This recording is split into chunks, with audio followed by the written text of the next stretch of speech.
wake my daughters up for school. So instead of going down the dark, cold hall, I just stayed in bed daydreaming. I was doing that, daydreaming. I turned on their light, daydreaming. I said, "Good morning, girls," opened the curtain that's too heavy for them to lift. They were tiny and they would never wake themselves up. And so I daydreamed all that. And then I'm just still in bed, still thinking, well, I should get up. But I hear a pitter patter of their little feet and they say, "Mom, what are you doing back in bed?" Then I got out of bed. "What do you mean back in bed?" "I was in your room." And they don't say anything. I just follow them and their curtain is open. They can't do that. The light is on. They don't wake themselves up.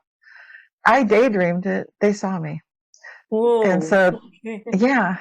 So I'm experiencing that quite a lot, that what I daydream, it's happening. So for me personally, I make sure that I'm exploring the daydreams I would most wish to live, because in some real way, I'm experiencing the leak through, the bleed through of this. And probably, I think we're living through energizing times. There's a great awakening occurring on the planet.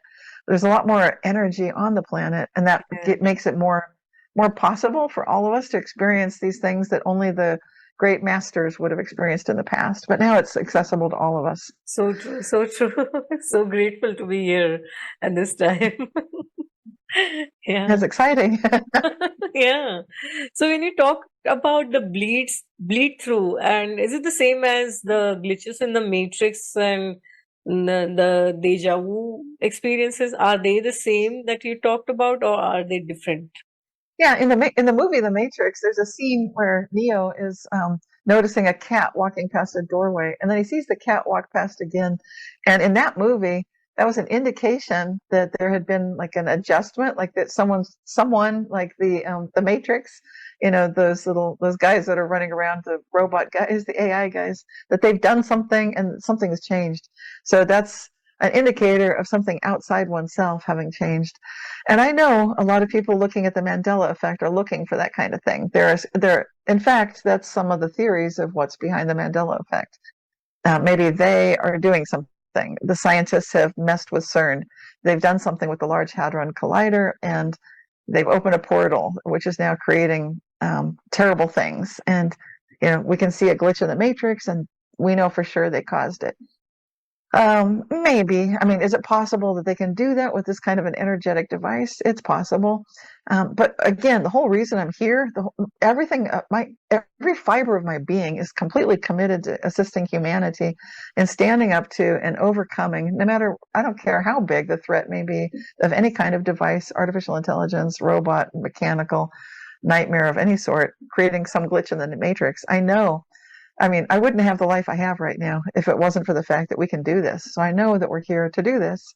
We can, we will, we must. So did they create a glitch in the matrix? Are they creating some of these Mandela effects? Maybe. But we can take the steering wheel and steer this car of consciousness of planet Earth in a good direction. We don't need to have these little glitches in the matrix being created by some mechanistic thing outside of ourselves. Can it happen? It can happen. But that doesn't matter. It's like, it doesn't matter at all. We are here to reclaim our divine right to be co-creators and to step into an expanded sense of who we really are, to see with expanded eyes beyond that visual spectrum, to hear beyond the auditory spectrum, the sense beyond, it's those dimensions we're talking about. Yes, we have 7 in our body. We're ready to move into 8, 9, 10, and 11. We're using them all the time. Let's embody them now. And I know we're ready for it. So, and I think we're experiencing it with these things that are covered in my book, The Mandela Effect, where I do talk about daydreaming and ending up in another reality. I also talk about how some people noticed I had died, just like Nelson Mandela, and then I was alive again. This also can happen. So I'm perfectly fine going through this myself. So I can be part of it and show. I think I need to be a way shower to say this is safe. Even if people did notice that I died, it's okay. Because in one reality, obviously I did die, and I know what happened.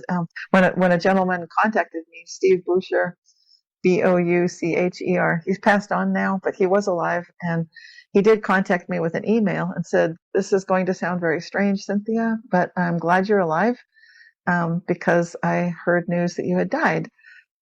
Okay. And I said, okay, that's not weird. That's good. Tell me more. Steve, tell me more. Tell me, how did you find out? What did you hear? When did you find out? What are the details? Tell me everything. Who, what, when, where, why, everything. So he wrote back and he said, well, I heard about this on social media that your husband posted that after a bit of a long illness that you did not make it through. You passed away. And I said, and I was asking when. And because he's writing to me in 2019, back when he was alive, and I told him the time frame that he said was, I think, 2017. That's exactly when I would have died because I had a really bad case of pneumonia. And I told my parents, my daughters, my husband, and that was it. Maybe my sister, but just my immediate family only. I've told them that I'm so sick with pneumonia that this could have killed me. And it was because of a betrayal. Someone I trusted had done something that just broke my heart. And so I was vulnerable.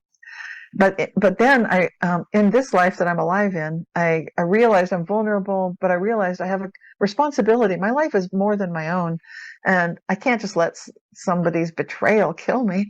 That's not okay, because too many other people need me for all sorts of other reasons. So therefore, my life has more value.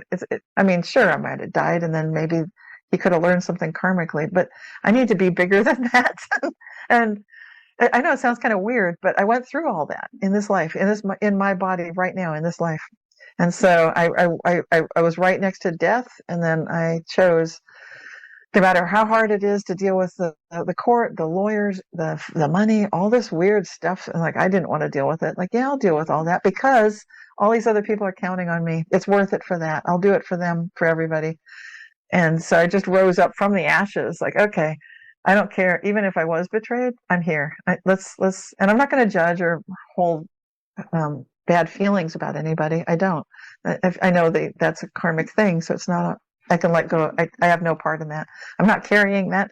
But the point is, someone noticed I died, and he's not the only one. Because then I sent the word out in my newsletter, Reality Shifters, which is free every month, and I just asked the world, all my subscribers, thousands of them, has anyone else noticed? And I heard from a lady in Denmark. She said, yes.